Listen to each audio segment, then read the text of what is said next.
Assalamualaikum warahmatullahi wabarakatuh. Waalaikumsalam warahmatullahi wabarakatuh. Selamat pagi. Selamat pagi.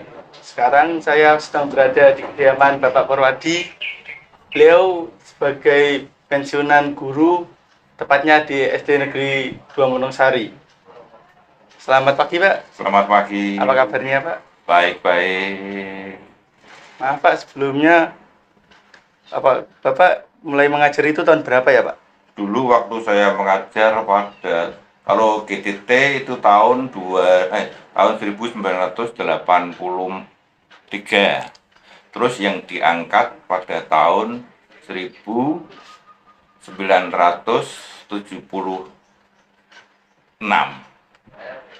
Pertama kali mengajar itu langsung di SD Negeri 2 Monongsari atau di SD lain, Pak? Nah, saya pertama kali mengajar istilahnya dulu itu ditempatkan karena sudah menjadi pegawai negeri di SD 2 Manggung Sari, Kecamatan Weleri. Ya. Terus kemudian selama 12 tahun mengajar di Manggung Sari, kemudian dimutasi di SD 1 Weleri. Di SD 1 Weleri saya di situ sampai 3 tahun. Kemudian baru dimutasi ke SD 2 Montongsari selama 19 tahun sampai purnanya. 19 tahun. Nah, 19 tahun purnanya. Awal mula di SD Negeri 2 Monosari itu seperti apa yang pertama kali Bapak rasakan? Dulu waktu sebelum saya menginjak ke SD 2 Montongsari itu saya takut. Takutnya karena sudah mempunyai image atau mempunyai gambaran kalau SD 2 Montongsari itu prestasinya bagus. Saya tuh takutnya tidak karuan. Setiap malam mengajarnya untuk mau mengajar itu istilahnya ya, wah bagaimana saya bisa atau tidak. Orang kalau mau ditempatkan di situ tuh banyak yang tidak mau karena itu dia SD 2 Monongsari itu menjaga image, menjaga prestasi semuanya muridnya itu ya kalau lulusan-lulusan dari SD 2 Monongsari itu istilahnya the best lah. Sebenarnya sebetulnya ya biasa-biasa saja yang namanya anak SD itu ya kalau belajar ya belajar, tinggal apanya antara guru, orang tua dan siswa itu saling bekerja sama sehingga dapat menciptakan pembelajaran itu dapat istilahnya sinambung dengan baik.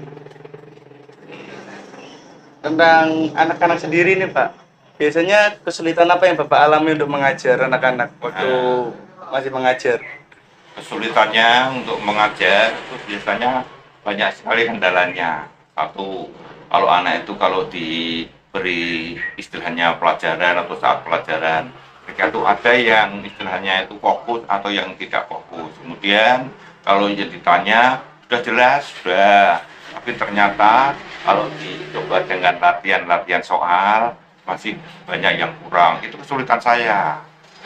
Sehingga yang fokus kalau dengan yang tidak itu banyak yang tidak fokus. Paling-paling kalau istilahnya di dalam prosesnya itu yang tidak fokus itu 60%. Jumlah 60% Ya. cukup banyak ya, Pak? Ya. Terus sebelum Bapak Purna, pengalaman apa yang Bapak dapat waktu mengajar itu, Pak? Ya banyak sekali pelajaran-pelajaran yang saya pekerjaan-pekerjaan yang saya dapatkan itu banyak sekali ya. Untuk menuju ke Purna itu ya yang dapat saya ambil hikmahnya itu ya, oh rasanya begini tuh kalau mengajar, begini tuh kalau mengajar, dan juga begini kalau misalnya itu siswa kurang perhatian pada pendidikan. Maksudnya kurang perhatian pada pendidikan itu yang seperti apa yang Bapak maksud? Ya, yang maksud itu karena sekarang dengan adanya era globalisasi dan kemudian HP sudah masuk ke dunia, istilahnya mengglobalisasi, sehingga pembelajaran anak itu tidak fokus kepada pembelajaran, tapi yang difokuskan dengan main HP. Kemudian kalau saat gurunya itu istilahnya memberi PR atau memberi pelajaran kurang dapat dimengerti oleh siswa. Kalau menurut Bapak sendiri, untuk solusi mengatasi itu tuh bagaimana, Pak? Untuk mengatasi seperti itu ya memang yang namanya era globalisasi itu ya bagus-bagus saja. Tapi kita harus dapat memanfaatkan HP itu sebenarnya untuk apa? Tidak untuk main game dan segala macam. HP itu adalah satu untuk komunikasi dan kedua bisa untuk mencari atau istilahnya membimbing kita untuk dapat mencari jawaban atau dapat nambah ilmu.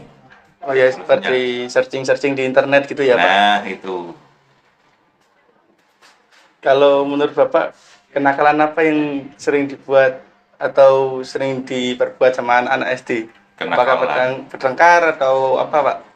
Menurut Bapak? Nah, kalau yang namanya bertengkar itu kalau anak-anak usia 7 sampai 12 tahun memang seperti itulah yang namanya istilahnya anak satu dan anak yang lain itu ada gesekan, tapi itu tidak menjadi fatal dari saya.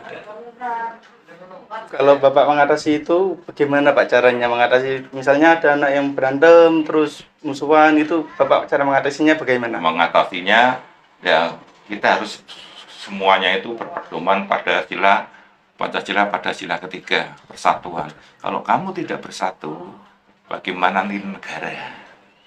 Sila persatuan Indonesia. Kalau kamu berantem, kamu gini nih, akhirnya apa? Tidak bersatu.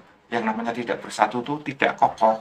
Yang baik adalah satu sama lain itu saling berhubungan, saling berkaitan. Ini caranya seperti itu.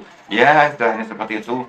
Saya hanya memberi solusi. Ya, kalau memang itu istilahnya kok tidak terlalu fatal, yo dapat dimaafkan dan saling rukun kembali dengan teman. Karena yang namanya berteman itu sosialisasi yang baik sekali.